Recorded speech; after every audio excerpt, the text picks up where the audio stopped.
Let me begin saying I am a result of what I'm about to describe to you.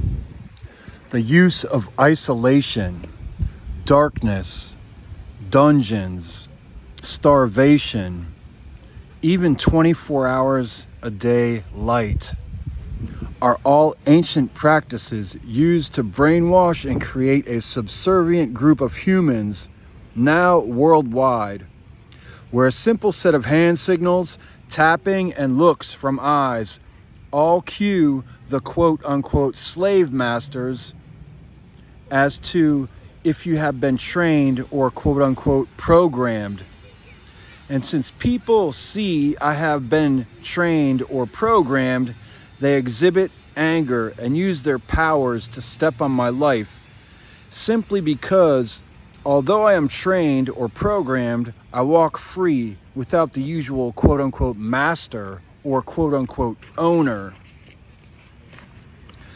This has caused a major stir here in Washington, D.C., so I am a chosen leader by God's decree, and I use my knowledge to teach. Let me teach now about the creation of in-home jails and how the evil forces of Washington, D.C.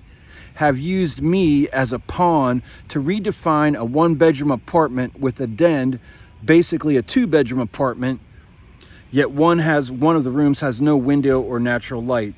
And it also has two full bathrooms. This apartment is at River Point Apartments in Washington, D.C. It's located at Buzzard Point, down near the military bases and the soccer stadium and the baseball stadium. It's really convenient and close to the center of town. And if this is ever investigated to clean up our world from evildoers, then the full set of involved persons have already been known to the law through my emails and other videos.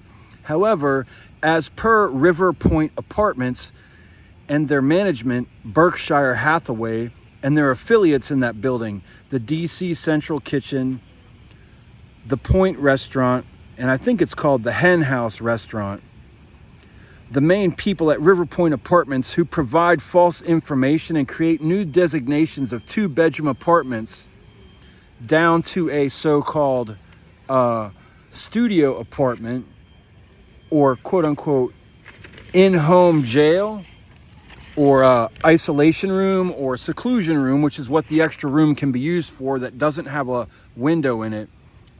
The men at River Point who are the faces for this evil are Juan and Avery. Juan and Avery are the ones who processed my paperwork, lied to my face numerous times, and then had the apartment reclassified with the city. I never got their last names. They both have lots of tattoos and the ability to hide evil behind their eyes. I first toured the apartments there and all seemed normal. I'm trying to use my housing voucher here for chronically homeless persons. It was apparently a HUD voucher, but now apparently people are saying it's not.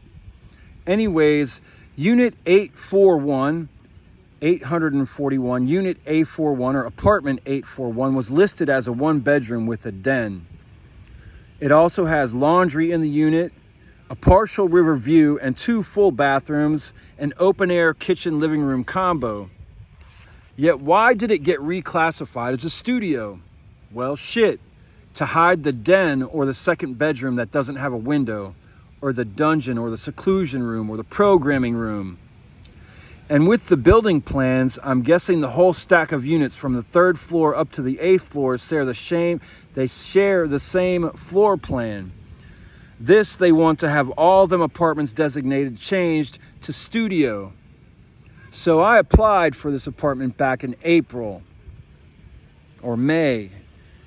Then on July 12th, the city inspector did their inspection to see if it was livable for me, and the city inspector deemed the unit a studio. So the question is, who with the city did the tour or did the inspection, and who with the city signed the paperwork? You feel me? So when you look at all these factors, you start to wonder what's going on in your communities around you. Okay? Now I'm going to take you and let you just kind of see what's going on. And if they've done this to many apartment buildings in the city, there's many reclassified apartments with hidden rooms that aren't even on floor plans for the city. And if you multiply it by how many cities or towns we have in the United States of America, well, if they've done this here in Washington, D.C., they can use it as a template for any city or any process to be set up nationwide or really worldwide. And in Washington, D.C., with the federal government here, they can learn who to pay off and how much it costs. So this is the upper level of figuring out how to affect, shall we say, the people of the world, to govern their mental attitudes, to control people with laws, but also the other side of it. It's kind of like the internet.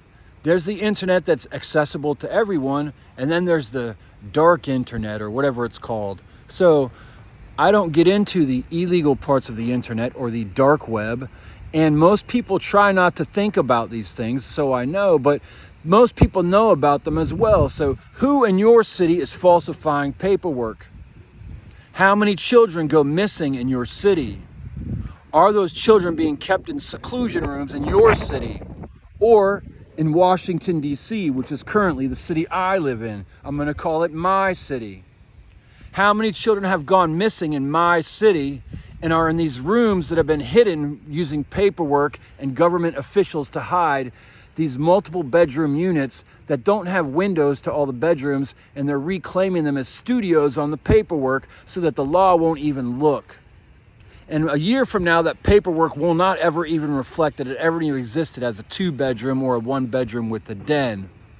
Meantime, I'm told my paperwork, which was put on a HUD voucher, Housing and Urban Development, it's a government department and agency. For some reason, my local Washington, D.C. housing voucher for chronically indigent homeless people, which is what I am and at risk in the community, for some reason, they put my local voucher on a federal HUD voucher. Now, when I showed this to the city officials, some of the lawyers had questions, including Sean Cudahy, who's a lawyer with City Hall, and he said, "Why is your local voucher on a HUD voucher?" And I was told also that Virgil Murphy from MBI had obtained both a local voucher for me and a federal HUD voucher. Now, I was told previously that all the housing vouchers in the city had been closed since 2014. Today, I was just told by a service provider that the federal housing vouchers are closed nationwide. There's no more Section 8 housing nationwide. And the person who said this is Nicole Adams, who is my mobility specialist, who I've never met, yet she's overseeing my case. And that's a bad word. Overseer is a slave term. It's an old slave master term. I guess she's taking that role to oversee my failure at getting housing here in Washington, D.C. Yet I will persist. I will contact as many people as I'm able to do and figure out why I'm not being applied for a federal voucher rather than a local voucher. And these are questions I've asked directly and been given no answers to. I've asked lawyers at City Hall. My question, though, really comes in is how come nobody from Housing and Urban Development has been involved yet? HUD. So now, that's the next piece of my puzzle. And the next piece of your puzzle is to determine who you stand with. Do you stand with human beings who take children and put them in seclusion rooms across the city and across the nation and across the world and turn the lights out on these children? Maybe keep them in the dark for 2 or 3 days, maybe 2 or 3 weeks. Maybe they keep the lights on and they keep them in the room for 2 or 3 days or 2 or 3 weeks. And the thing is I recognize this. I was put in seclusion in Fairfax County Adult Detention Center multiple times. And after 5 days, I couldn't have told you how many days I had been in there with the lights on and with starvation and with hunger. But that's a controlled setting in a police environment. And I walked out of that place. Of course, now I'm much more mentally ill than the average person. I'm on disability with chronic PTSD. It means my brain has trauma and I don't think like the rest of the people in general. And guess what? I'm easily taken advantage of. I'm old. I've been malnourished for years. I'm physically weak. mentally weak, spiritually weak. I walk around, I beg for money, I mostly eat rice and beans, and when I can, I substitute it with my food stamps.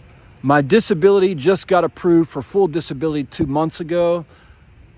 I'm getting used to budgeting, which I haven't had to do in over 5 years. And guess what? I did buy a suit. I did buy very nice $150 shoes. I did buy some jackets, including a winter jacket and a cool weather jacket. You know, I did eat at a restaurant and get really, really good food a number of times when I first got my money. So yeah, now it's the middle of the month and I'm begging again.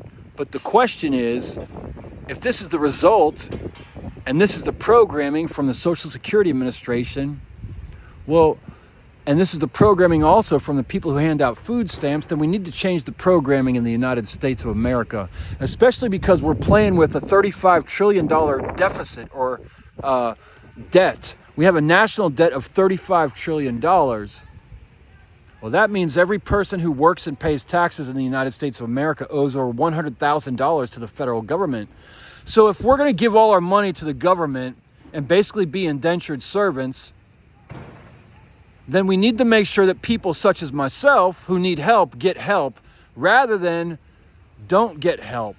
So, of course, the help feels good when I'm able to use my food stamps or my disability money, but when it runs out, the help hurts. Now, if you're a family or a parent, you understand it more. I don't have children. I've been married once, I'm divorced. I don't have any children of my own. Here's the jam. If you're a parent, you know that the food stamps run out after about the first week and a half. And you watch your children get hungry and basically go crazy every month. And if your parents were also in the system, you were probably encouraged to stay within the system. And you might consider getting street work better than getting government work where you have to pay taxes on your money when you work in the public eye with a paycheck. And now street work is the backbone and the hidden agenda. And if the hidden agenda is to get street work and you're not with the street work and you're against it, yet you're surrounded by people who are involved in street work, they look down upon you and get angry with you because they act like you think you're better than them. Yet they forget that what they do hurts the community. Whether it's those tainted cigarettes that they're selling with PCP or other weird shit on it, whether it's the prescriptions that they go to the doctor and renew constantly and then sell the prescriptions in the community, which causes overdoses and death and family trauma, personal trauma, and ruins lives. Or if you're getting that street work and you go do the violence for $10 or $50 or $100 or $1,000, you have to live with the memories of what you did. If you're one of those people that keeps children locked in rooms, they probably pay you well. They probably paid the people who supported the Nazis before World War II started. And they started the Nazis in the 1930s, over 10 years before World War II started. That's the people with the money who paid to make it happen. Do you get paid to make evil happen? Are you part of the structure that creates evil dungeons within your city? And do the police or the military even care? Well, they might not care too much because they're too busy worrying about their own families. Let's remember that $35 trillion debt that we have as a nation, the United States of America. That's for every soldier, every grandmother of that soldier, and every grandson of that soldier or that veteran. So when you're drugging the children, and you're drugging the elders, and you're drugging the veterans, and you're lying to the disabled adults and the homeless, there's something very wrong. And I just pray that real justice starts in this country soon. And I mean real justice like, I don't know, living up to the laws that we have and maybe creating a few new ones. Like, gee, why do we release murderers and rapists and people who fuck children, who we call pedophiles? Oh, and slavers, who we've changed the name since 1865. We changed it to human trafficking now, and some people call it sex workers. When does it stop?